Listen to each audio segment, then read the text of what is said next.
Muito bem. Bom, vou contar um pouquinho para vocês desse projeto enquanto as pessoas vão entrando, né? Eu sou psicóloga, esse ano vou fazer 21 anos de formação, como o tempo passa, né? E tenho a formação em terapia de casal e família e tenho trabalhado com esse olhar, né? De olhar para as famílias, de olhar para os casais, de olhar para o relacionamento dos pais com os filhos, dos cônjuges. E aí surgiu esse convite para falar com vocês, né? Para deixar aqui no canal essa conversa a respeito da dinâmica familiar. Então hoje é a primeira live de 4 que nós vamos fazer essa semana. Então hoje nós vamos falar sobre a espiritualidade na vida das famílias. Amanhã nós vamos falar sobre a harmonia conjugal. O que é isso? Será que existe mesmo essa tal de harmonia entre os cônjuges, né? Aí na quarta nós vamos falar sobre a sexualidade do casal. Sexualidade é hoje uma comunicação do casal, mas que está tão banalizada e ela está sendo vivida de um jeito tão contrário ao que a finalidade é o que é proposto por ela, que a gente vai ter aqui um espaço para falar só sobre isso, né? Para entender qual é o papel da sexualidade na vida do casal, e quando é que ela está em desarmonia, quando é que ela está em desordem, né? Quais são os sinais disso? E o melhor de tudo, né? Como é que a gente volta para esse equilíbrio na sexualidade? E aí na quinta, para fechar a nossa conversa da semana, a gente vai ter um espaço para falarmos sobre orçamento familiar, né? Sobre essa situação que tantas vezes desorganiza tanto o relacionamento das famílias e faz tão mal quando não está equilibrado. Então a semana tem essa carinha, tem esse desenho, tá? Eu espero contar com a presença de vocês. Se vocês entenderem que isso é bom para alguém, eu peço que vocês cliquem aqui nesse aviãozinho, né? Nesse aviãozinho aí de papel e convidem as pessoas para entrar aqui com a gente, porque hoje o papo é muito legal, né? Assim, vou receber o Padre William de Almeida, reitor do Seminário de Filosofia e de Teologia lá de Sorocaba, né? O reitor do seminário onde eu trabalho. Uma pessoa muito bacana, vocês vão adorar, né? Tenho certeza que muita gente que tá aí já conhece o padre e eu acho que a conversa vai ser muito legal. Bora lá? Vou ver se eu consigo achar ele aqui, gente. Peço um pouquinho de paciência só, peraí. Eu vi que ele estava aqui. Agora deixa eu só lembrar, né, como é que eu chamo ele aqui, gente, porque vocês sabem, né? Ah, achei já, olha que rápido. Vamos ver, esperar ele entrar. Já chamei. Oi, tudo bem, padre? Boa noite, Ah, doutora querida. Tudo bem? bem, senhor, como vai? Bem também, graças a Deus. É um prazer imenso. Ai, prazer é meu, vi um presente do senhor aqui Pelo agora amor de essa semana Deus. de nada comigo. O presente é meu. Bom, padre, a gente tem aqui uma hora inteira para falar sobre espiritualidade, né?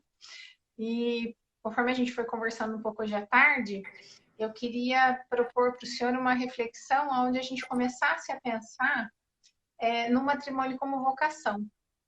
A igreja vê assim, né, padre, o matrimônio como vocação. Às vezes é a gente que não vê, né, padre? A gente vai lá na igreja, pede o sacramento do matrimônio, mas parece que a gente se esquece do que é que significa essa vocação que o matrimônio traz, né? O senhor podia falar um pouquinho sobre isso? Que bom. Bom, primeiro, doutora, quero agradecer o convite, né? E parabenizar pelo assunto. Eu acredito que o tema família nunca vai se esgotar, mas eu acredito que foi muito feliz a senhora ter pensado nesse momento esse tema, porque ainda hoje eu consultava, o número aumentou exponencialmente os casos de divórcio durante essa pandemia e 177%, segundo um escritório, um dos grandes escritórios de São Paulo de advocacia, de consultoria sobre divórcio. 177% de janeiro até o mês de abril. Quer dizer, então, é um tema que eu agradeço, né, a senhora por ter pensado esse tema, que de fato eu creio que ele vem de cheio com o que o nosso povo está vivendo, que as pessoas estão vivendo, né? Bem, com relação ao que a senhora colocou agora, de fato, a igreja não vê somente a união de um homem e de uma mulher como um acaso, né? Não foi um acaso que a gente se conheceu e pronto, fomos viver juntos. Até porque a vida da gente tem N oportunidades, né? A senhora é casada com o Marcelo, portanto, havia a possibilidade de outros homens, de outras mulheres para ele. Mas aqui que está o X da questão. Quando a gente olha o livro do Gênesis, Deus diz, por exemplo, a Adão: Adão, procure alguém que te corresponda entre as criaturas. Adão não encontra. Adão procura ali nas criaturas de Deus, nos animais criados por Deus, ele não encontra uma auxiliar que o corresponda. Essa expressão é interessante porque não se trata de corresponder porque me deu bola. Né? Não é uma correspondência de que você trocou olhares comigo, então pronto, me correspondeu. Não. Trata-se de alguém que veio para dar sentido à minha vida. Então, entre N possibilidades que nós tínhamos de pessoas, que nós poderíamos ter nos casado com outras pessoas, né? Certamente na vida da senhora não passou somente seu esposo, na vida dele não passou somente a senhora, ou seja, mas foram vocês, diante daquele chamado de Deus, que de fato deu sentido. Aquilo, em outras palavras mais simples, deu liga. Isso é vocação. Vocação não é simplesmente algo que é um acaso. Não. É alguém que veio para dar sentido à minha vida. Sentido à minha vida. Dar razão para a minha vida. Por isso, vocare do latim significa chamamento. A pessoa que Deus colocou na minha vida, ela é mais do que uma companhia. Ela é instrumento da minha salvação. Ela é instrumento do meu caminho. Não é como a gente diz, é a minha cruz. Não, é quem Deus colocou na minha vida para me santificar. E de repente, se eu deixo essa pessoa, eu posso me perder na minha vida. Como a gente conhece muita gente que se separou e se perdeu na vida.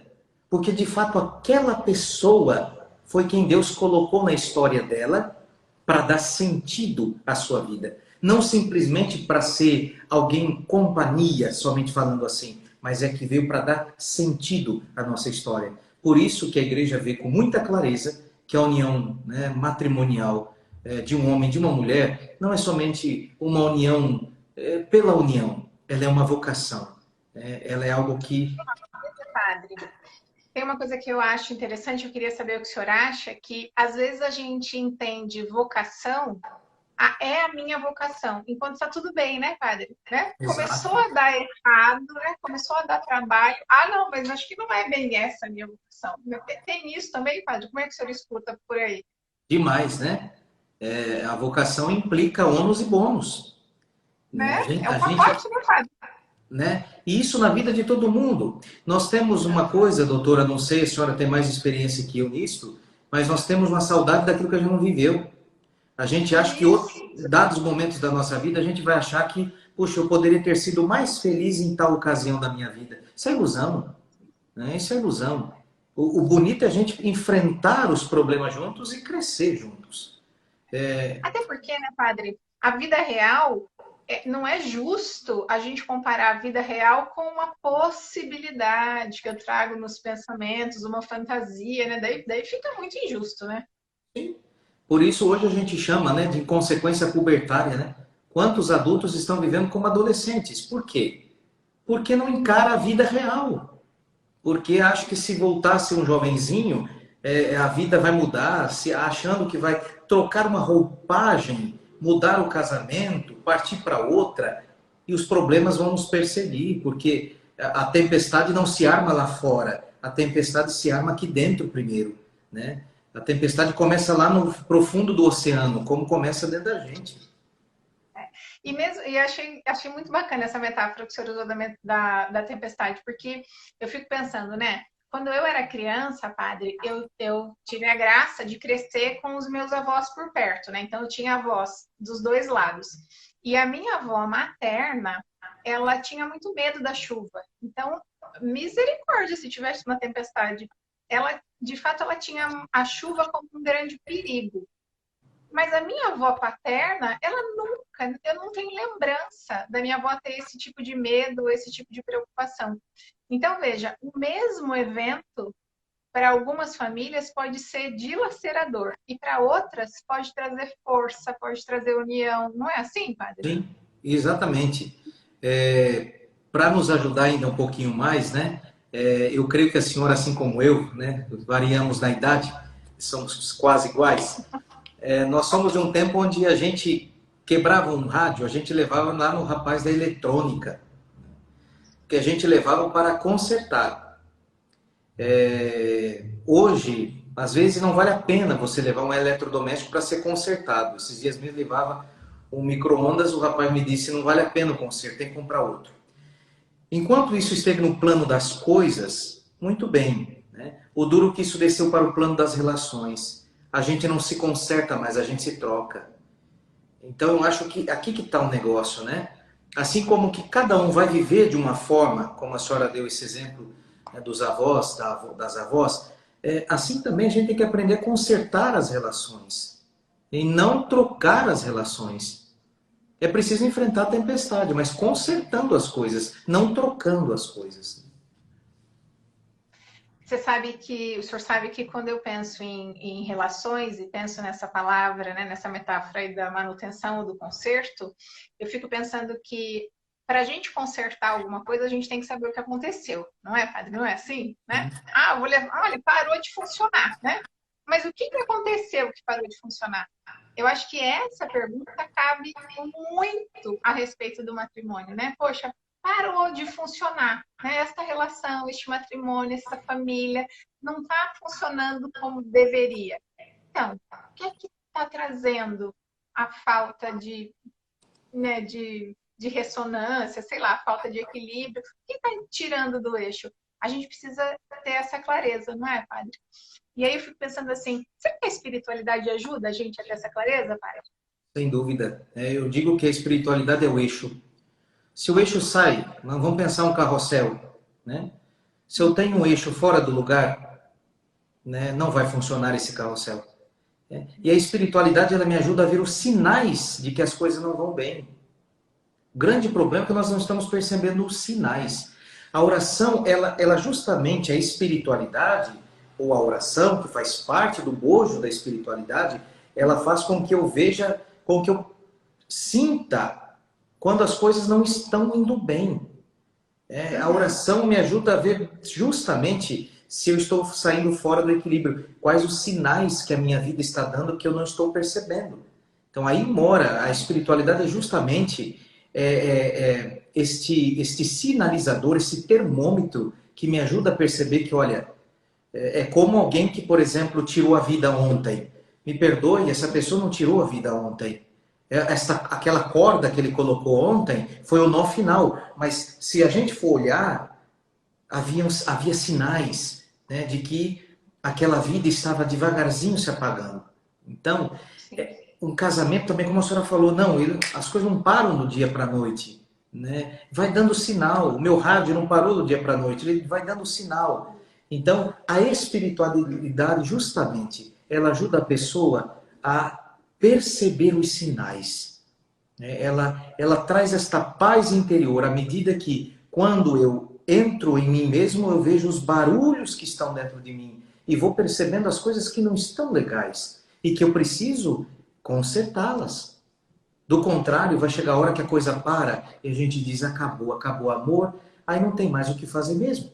Né? Porque daí foi o nó final, mas a gente não foi percebendo os sinais que a vida foi dando e que a gente não correu atrás enquanto era tempo. Às vezes, padre, eu não sei qual é a sua visão, né? Eu queria fazer essa pergunta, inclusive. Às vezes eu tenho a sensação de que a gente foge da gente, né? Porque olhar para dentro, às vezes, é muito dolorido. E assim, para mim, a espiritualidade é um jeito de cuidar daquilo que às vezes está tão dolorido, que eu não dou conta de olhar. Mas eu vou me deixar cuidar. Aí vou falar da minha prática. Às vezes com uma música que me lembra do valor que eu tenho, né, de quem eu sou, do que é que eu tenho que fazer aqui, né, que eu não estou aqui passeando, né, padre? Eu não estou aqui à toa, né? Tem um propósito na minha vida aqui. Né? Não sei, isso faz sentido, padre, ou eu estou muito viajando? Completo sentido, né? Completo sentido. Eu brinco que nós não conseguimos, mas o silêncio é barulhento para a gente. Veja nas igrejas, a gente, o padre tem que implorar às vezes o silêncio, porque a gente tem dificuldade. Tem até um livro que eu gosto muito, do Frei Patrício Chiavini, que ele diz, o título do livro, né? O silêncio cura, o barulho adoece. Então veja, a gente entra no carro, já liga o rádio. Ali a gente tem que ligar o som. Entra em casa, a gente tem que ligar a televisão. Não está nem escutando. Você está lá no quarto. Mas eu tenho que a impressão de que eu tenho que ter alguém ali comigo. Por quê? Porque entrar dentro de mim, realmente, isso Deus faz conosco. Quando eu me calo, quando eu me interiorizo, o Senhor mostra as minhas feridas. Deus não quer que ninguém viva uma vida sangrando. Imagina um esposo sangrando. Imagina uma esposa sangrando. Então, quando eu, de fato, exerço esse exercício, né, faço esse exercício de interiorização, e aí as formas são diversas, como a senhora, pode ser uma música, pode ser a leitura pela leitura, pode ser o silêncio pelo silêncio, aquilo faz com que eu me encontre, e eu perceba que tem coisas lá dentro de mim que ainda sangram. É como ir ao médico. Se eu vou ao médico e chego para o médico, doutor, está doendo. Ele vai me dizer, sim, mas aonde? Às vezes a gente está com dor, mas a gente precisa entender, peraí, onde que está? Se eu não digo onde dói, não há diagnóstico. Mas para que eu descubra onde dói, eu preciso entrar em mim. Eu sou meu próprio raio-x. Eu sou minha própria tomografia. Não tem tomografia da alma, sou eu mesmo. Então, quando eu entro em mim, o raio-x sou eu. Como dizia minha avó, a chapa, quem tira de mim mesmo sou eu.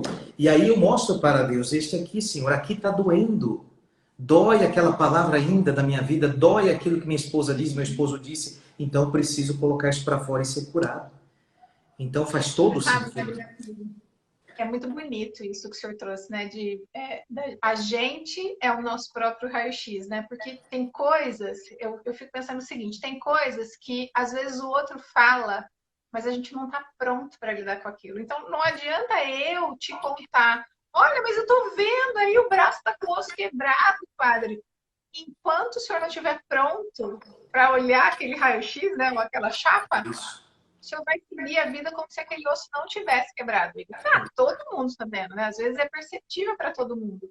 Tem uma coisa que é até da Bíblia, mas que faz a gente perceber isso com mais facilidade, né? Não tem aquela frase, padre, né? A boca fala do que o coração tá cheio. Vem de Jesus, né?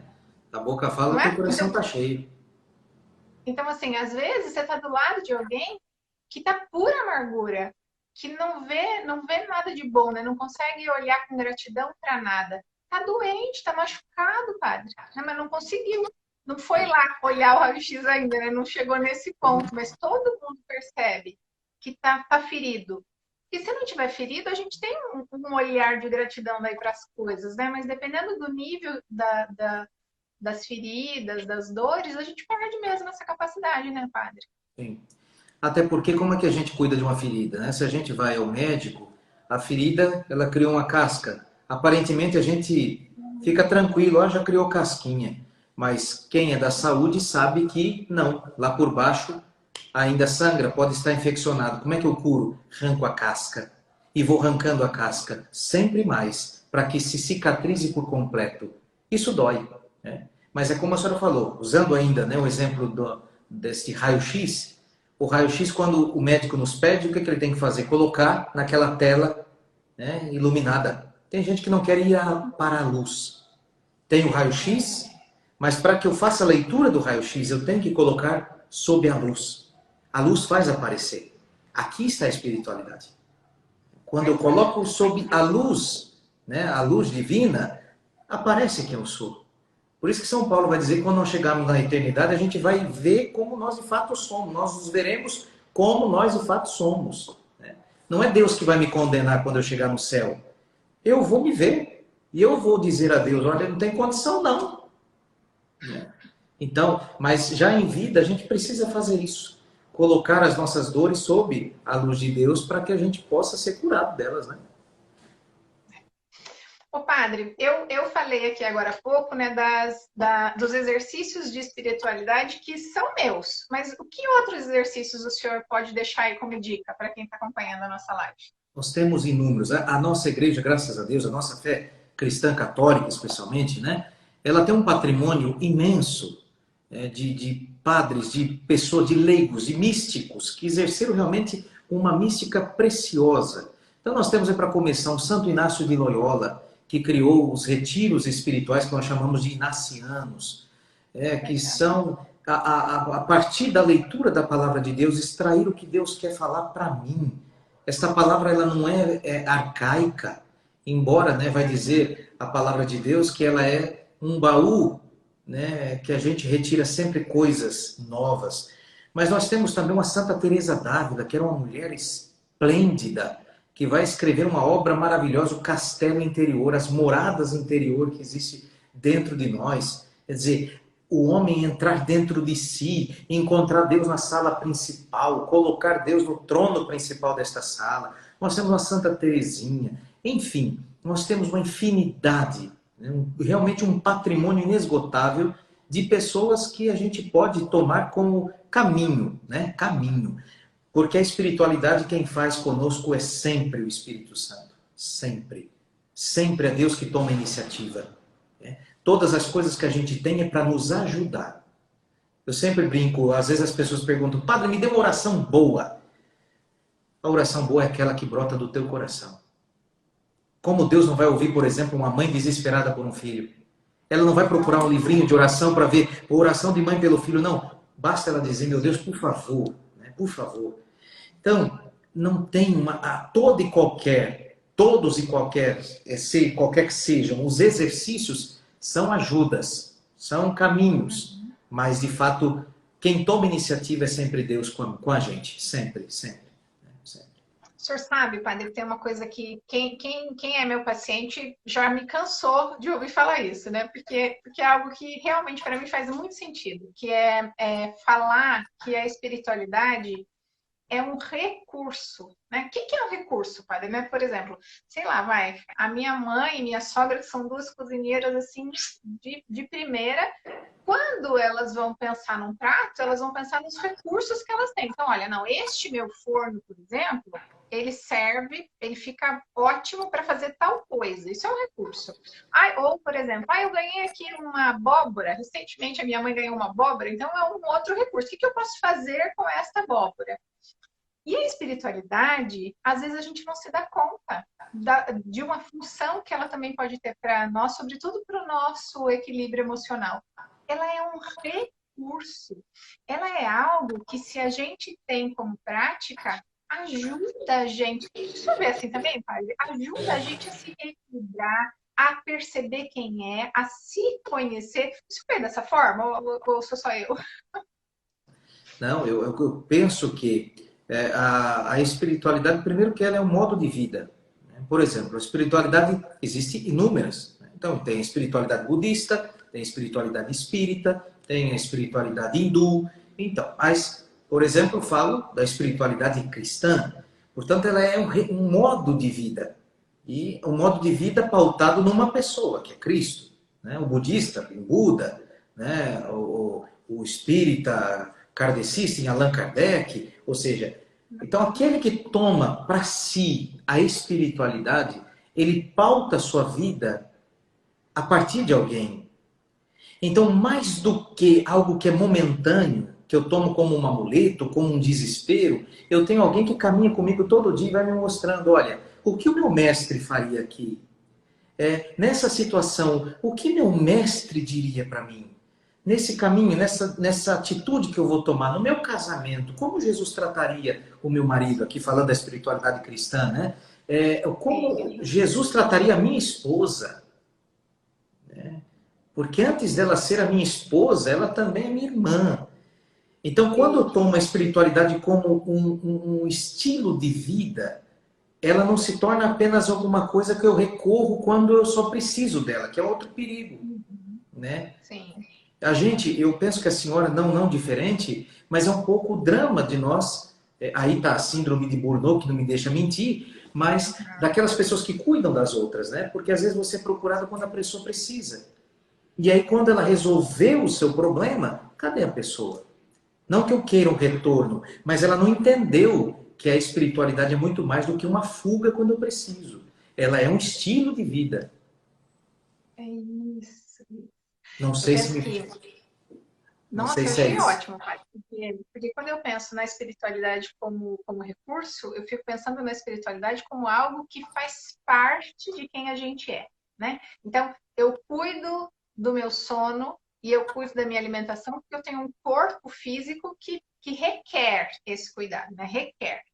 Eu cuido da minha mente, então eu me alimento de boas informações, de bons conteúdos, porque eu preciso garantir que o meu cérebro continue funcionando lá adequadamente, né? Mas eu cuido de uma parte que também é minha, que é minha alma. Eu preciso cuidar disso. Porque eu sou um ser integral, né? Eu não consigo separar essa parte e dizer, não, isso aqui eu cuido, ou eu não cuido, né? Eu nego que isso aqui existe e eu não cuido. Perigoso, né, padre? Muito perigoso, né? Porque como a gente viu a importância da espiritualidade, por outro lado a gente pode tratá-la como algo corriqueiro, né? E aí a gente vai vendo o vazio que as pessoas vão vivendo. Posso cuidar de tudo, ter tudo, e aí onde a gente vai entrando num vazio existencial, que chega uma hora que eu digo, tá, o que eu faço da minha vida? Para que eu existo? Né? Então, Sim. esse desalinhamento tem tudo a ver com a vida espiritual e pouco se investe nela. Muito pouco se investe nela.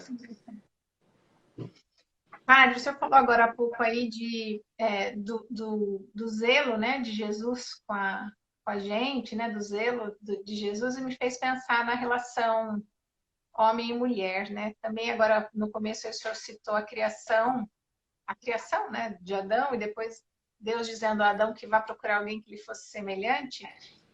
A gente tem uma pergunta aqui que fala sobre isso que eu achei bárbara. Aliás, quero agradecer aqui o seminarista o Lucas Monteiro, que me ajudou aqui com o roteiro da live. Ó, obrigada. Deixa eu saber onde está.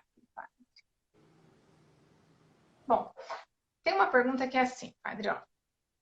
Um dos sentidos mais profundos da palavra religião é religare, que é a noção de religar, ou seja, a restauração da ligação entre o homem e Deus, mediante o perdão divino oferecido à sua pobre criatura. Então, o perdão mantém essa ligação, né? Esse religar, né?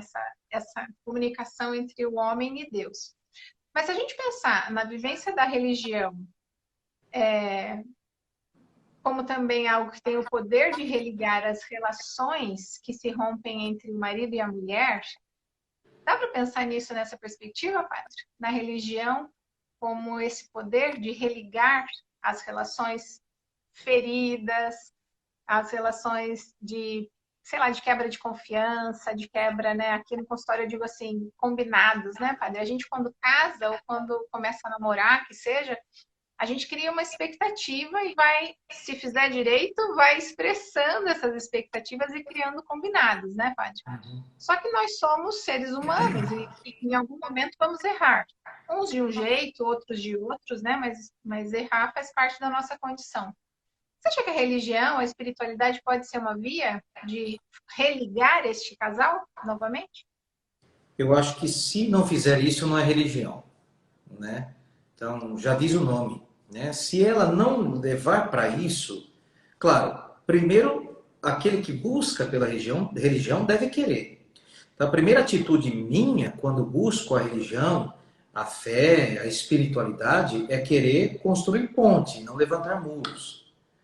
Então, se a religião não fizer isto, que é religar não só o homem com Deus, mas o homem com o homem, alguma coisa está errada. Então, a religião para aquela pessoa está sendo qualquer coisa, menos aquilo que ela tomou por decisão de estilo de vida, porque o Mestre Jesus, por exemplo, pediu para perdoar sempre. Então, se ela não tem a espiritualidade, como a gente falava agora, como um estilo de vida, ela não entendeu. Eu sei que é difícil, o perdão não é fácil. Por exemplo, né? O perdão, de fato, não é Não é algo fácil.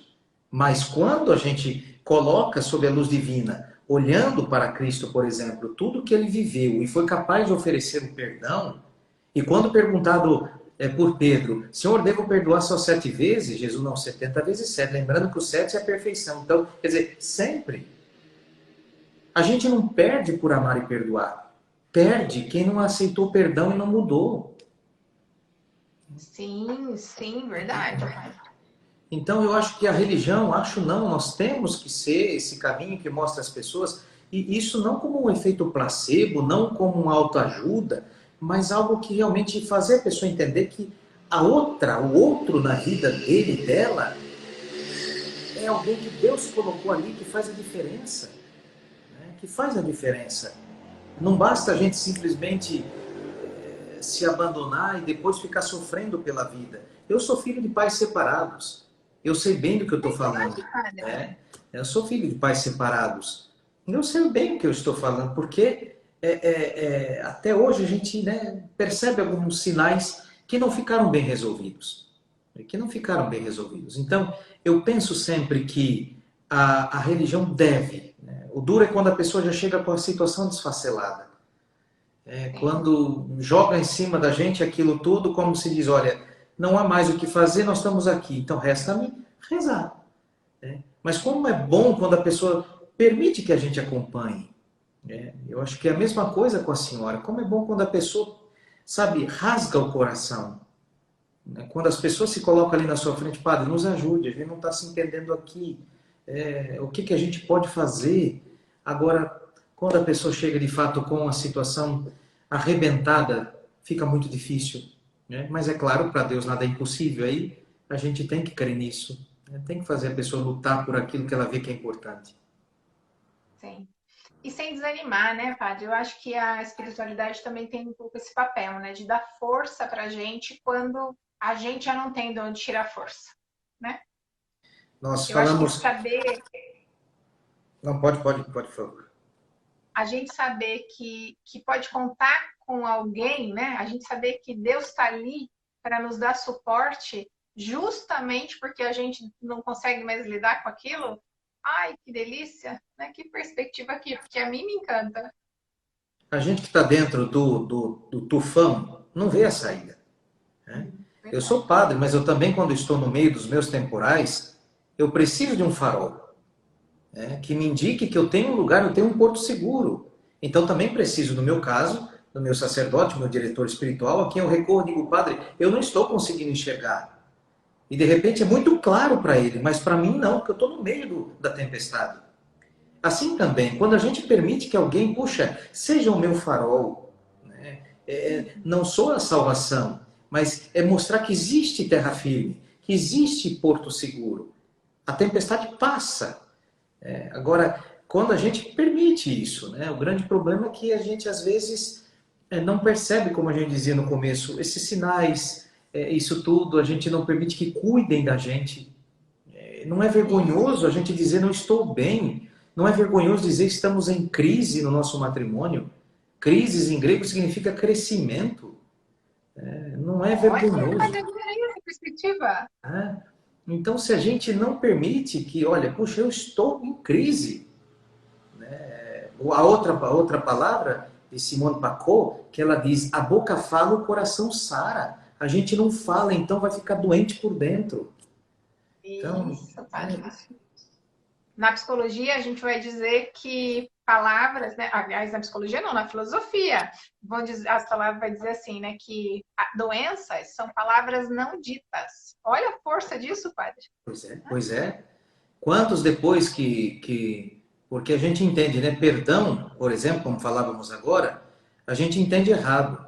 Perdão não é esquecer. Ninguém vai esquecer o que fizeram de mal a nós. Porém, perdão também não é colocar pedra em cima.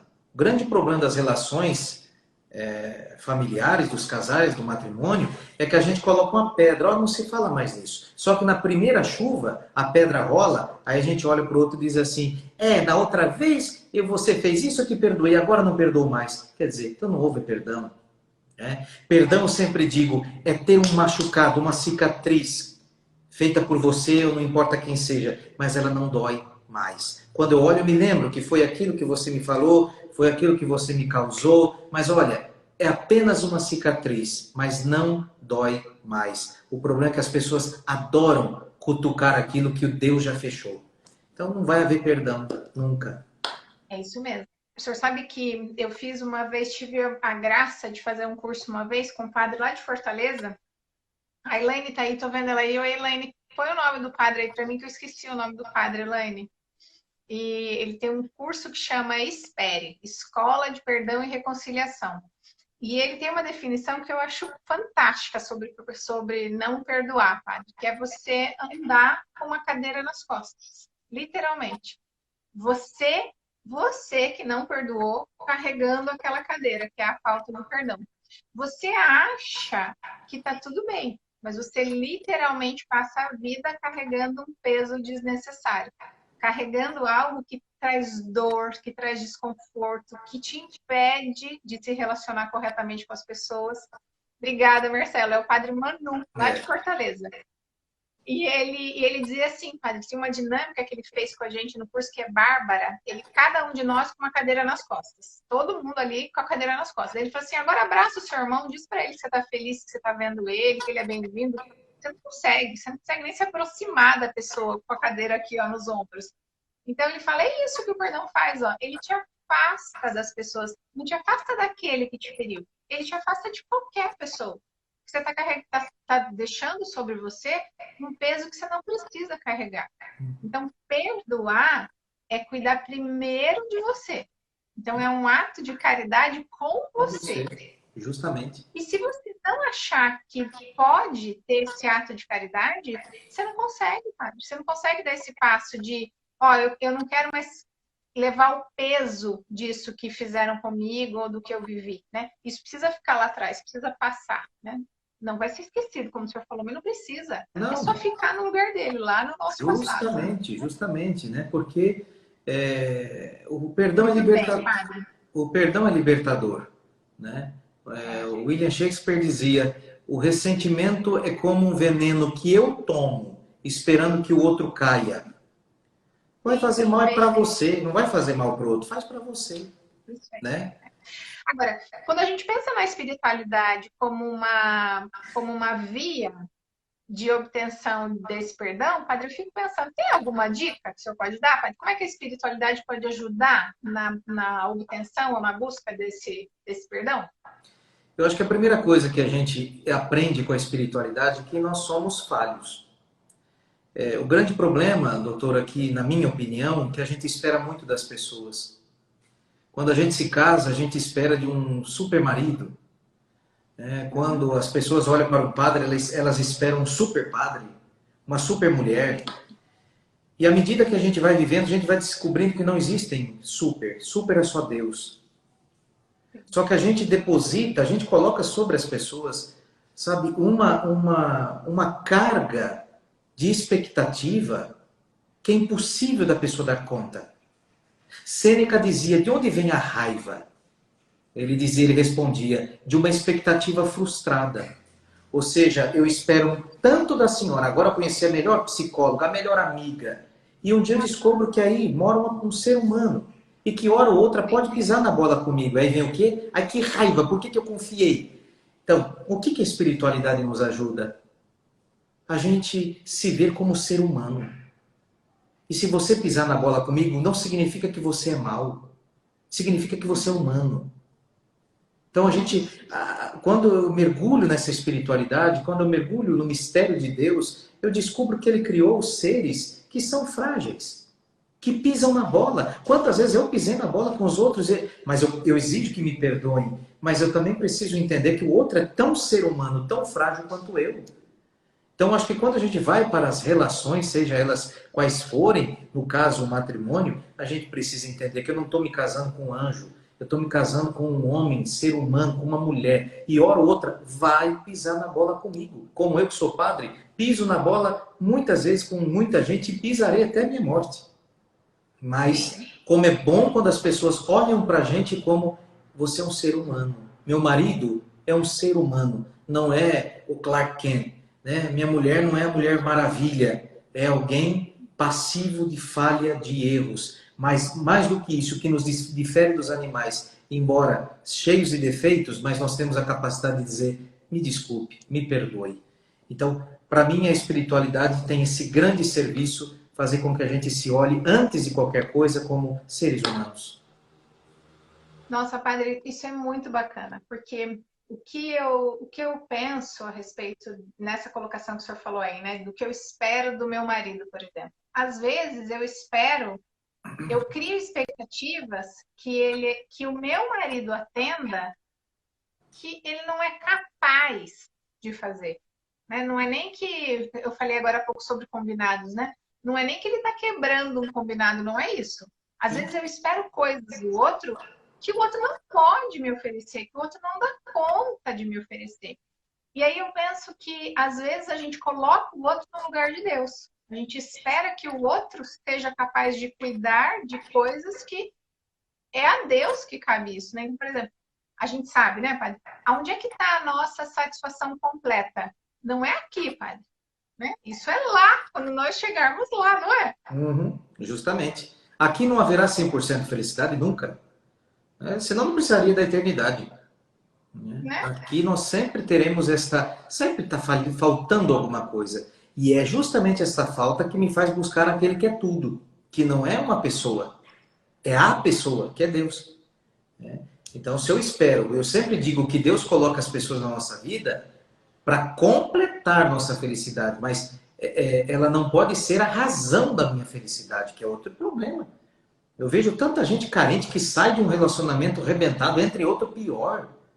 Que carência é essa? Porque, né, na verdade, está esperando que um outro, uma outra, a faça feliz. Isso não existe. O outro completa a minha felicidade. Se aqui dentro já não é feliz, e pode trocar de parceiro à vontade. Vejam aí, coitados dos artistas, casam, descasam, uma mulher mais bonita que a outra, e o cara troca por outra e por aí vai. E são pessoas que não se realizam, porque o outro nunca será capaz de me fazer totalmente feliz. O outro completa a minha felicidade.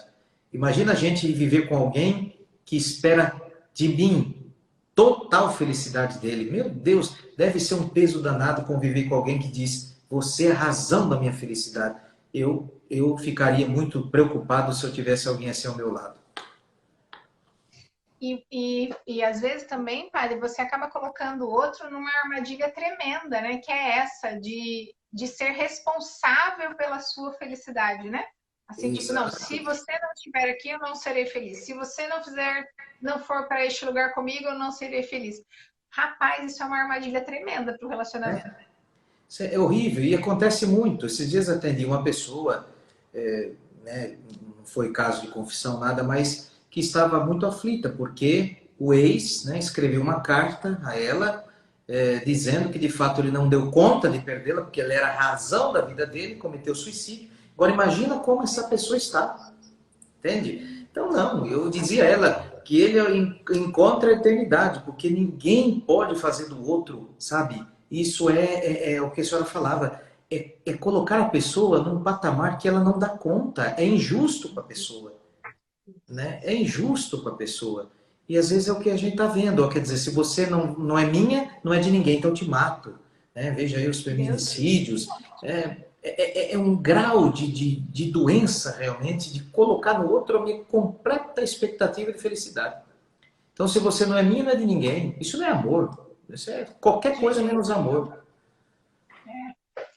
Tem uma situação, padre, que eu passo muito aqui, né? O senhor sabe, meus filhos são adolescentes, então eu estou cercada de, fora a pandemia, né? Eu estou cercada de adolescentes o tempo todo, porque ou são com os meus pacientes ou são com os amigos deles, né? E eu brinco que é uma geração muito feminista, né? Porque a gente tem que brigar, porque é uma briga aí que eles não entendem direito, mas é uma briga e nós somos mulheres e nós precisamos de mais, né? É, e aí, claro, a gente sabe, né? Tem uma pressão midiática a respeito do que é ser feminista, do que é que as mulheres têm que buscar. E tem uma colocação aqui da visão da dignidade da mulher, oferecida pela religião cristã. É, e que é lindo, né? Porque esse olhar, né, esse olhar que dá dignidade para a gente como mulher, porque diz que a gente precisa ser amada como Cristo amou a igreja, né? Isso é muito lindo, né, padre? Sim. E eu fico pensando que como isso contribui com o respeito, com a não violência, de qualquer tipo, né? Com a não violência física, verbal, entre o casal e dentro da família, né? Porque se a gente tivesse isto como direção, né? Se a gente tivesse ensinamentos da igreja como direção, que coisa mais linda que se estabelece entre esse casal, não é, padre? Veja, eu acho interessante, doutora, que quanto mais leis se criam, é sinal que o amor está em crise. Quanto mais leis a gente precisa, quer dizer, eu precisar de uma lei, né, seja chamada Maria da Penha ou qualquer outra que seja, para dizer que eu não posso cometer algum tipo de violência com a mulher, isso para mim me envergonha. Porque significa que o amor pelo ser humano, seja ele homem, mulher, gênero, isso e aquele, não. Eu acho que isso significa que o amor está em grande crise, em grande desvantagem. Porque o amor que eu devo ter para com o próximo, ele naturalmente me impede de lhe causar o mal. Mas infelizmente precisamos. Agora, como a senhora falava, né? A igreja, graças ao seu fundador Jesus Cristo, nós temos nele, por exemplo, nunca antes de Cristo, nós tivemos alguém que tratou a mulher com tamanha dignidade, sobretudo no seu tempo, que a mulher era um instrumento. Se a senhora pegar, por exemplo, o livro do Êxodo e o livro Deuteronômio, Deuteronômio nós temos no capítulo 5 os mandamentos da lei de Deus. No Êxodo, capítulo 20. No Êxodo, a gente vai ver lá, a mulher, ela está no meio dos bois. Então diz lá, não cobiçarás a mulher do próximo, a casa do próximo, o boi do próximo, o burro do próximo. Quer dizer, ela está como um utensílio doméstico. Lá em Deuteronômio já dá uma avançadinha. Jesus vai colocar uma dignidade na mulher tamanha. Deus vai precisar de uma mulher. Né? Deus vai utilizar-se de uma mulher. Jesus aparece primeiro para uma mulher. Jesus, quando vê a samaritana que era esquecida, vai sentar com ela, vai perder uma longa conversa com ela. Deus vai até aquela que vai ser apedrejada, Jesus. Veja, não tem alguém que levou a maior dignidade à mulher do que Jesus Cristo. A igreja não poderia fazer outra coisa senão exaltar a dignidade da mulher. Ela não precisa perder sua feminilidade. Eu fico Sim. feliz que a mulher está alcançando os seus objetivos. Que ótimo que ela está no mercado de trabalho, tem que ganhar. Exatamente, ela não é menor que o homem de jeito nenhum. Por isso que no Gênesis fala que ela veio da costela, não porque é carne de segunda do homem, mas porque ela está do lado do homem, protege os órgãos vitais desse homem, está na mesma altura desse homem. Então, eu vejo que a mulher, graças, né, a Jesus, que foi, pelo menos no seu tempo, ele contribuiu demais para elevar a dignidade da mulher. Tem uma frase de Bento XVI que diz assim, achei lindo, padre, ó, diz assim, Deus criou a mulher a partir da costela de Adão, e não, por exemplo, a partir de sua cabeça, para que ela não seja nem dominadora, nem escrava, e sim sua companheira. É muito bonito, não é? São Paulo diz isso, né? São Paulo diz que a mulher não veio do cabelo do homem para não sentir-se superior, mas não veio do dedão do pé, da unha do pé, para não sentir-se inferior. Veio do lado, porque aquela... E o que é companis, né? Do latim, companheira, comer do mesmo pão. Companis, comer do mesmo pão. Ser companheiro é comer do mesmo pão. E tem dia que o pão é duro. Tem dia que o pão é de lágrimas. Tá? É Não isso é todo aí, dia que o pãozinho é gostoso, corta, crocante. Tem dia que o pão tá duro, tem dia que o pão é amargo, tem dia que o pão é de lágrimas. Quando eu me torno companheiro seu, você companheira minha, nós vamos comer do mesmo pão, seja ele gostoso, seja ele não. Essa foi uma decisão nossa. sim. Eu Com... acho. Agora, o senhor falou de novo da decisão, eu me lembrei lá da primeira pergunta sobre vocação. E eu queria falar o seguinte, padre, que às vezes a gente fica bravo, né, quando as circunstâncias se modificam. Então, enquanto tudo está indo bem, E aí o bem, a gente pode colocar entre aspas e pensar, enquanto as minhas expectativas estão sendo atendidas de alguma forma, tá tudo bem. Mas quando o caldo entorna ou quando o pão fica mais rarefeito, né, diminui, a gente passa a ver tudo que a gente construiu com menos valor do que aquilo de fato tem. E isso é muito arriscado, né? Isso é muito perigoso. E eu fico pensando que a espiritualidade, ela pode ser um viés para a gente voltar para dentro e se encontrar de fato com aquilo que é essencial, né? O que o senhor acha, padre? Eu acho que isso é tão verdadeiro que hoje a gente vai percebendo uma infantilidade nas relações. Eu acho que isso tem refletido um pouco a maneira como as pessoas têm vivido, desistir fácil, né? Querer começar com tudo pronto. A gente já quer começar um casamento com a casinha feita, com um bom salário, com um marido um executivo, né? Minha gente, antes eu me lembro, minhas irmãs pensavam no príncipe do cavalo branco, né? Hoje, coitado, não tem príncipe, não tem cavalo branco, mas parece-me hoje eu tenho essa sensação que nós queremos ir para uma vida com tudo pronto. Isso é impossível. Por isso que a gente imagina que não, eu preciso começar um trabalho, já quero ter a minha mesa, eu quero ter a minha sala, eu não quero galgar, eu não quero subir degraus. E a vida não funciona assim. A vida são degraus, e os degraus faz com que a gente cresça. Esses dias, uma consultora filosófica, Sara Seron, que eu fazia uma live com ela, ela dizia isso. À medida que eu subo o degrau da vida, eu cresço. E quando eu cresço, eu tenho que deixar roupas que não me servem mais. O duro que a gente tá, quero subir, mas não quero deixar, né?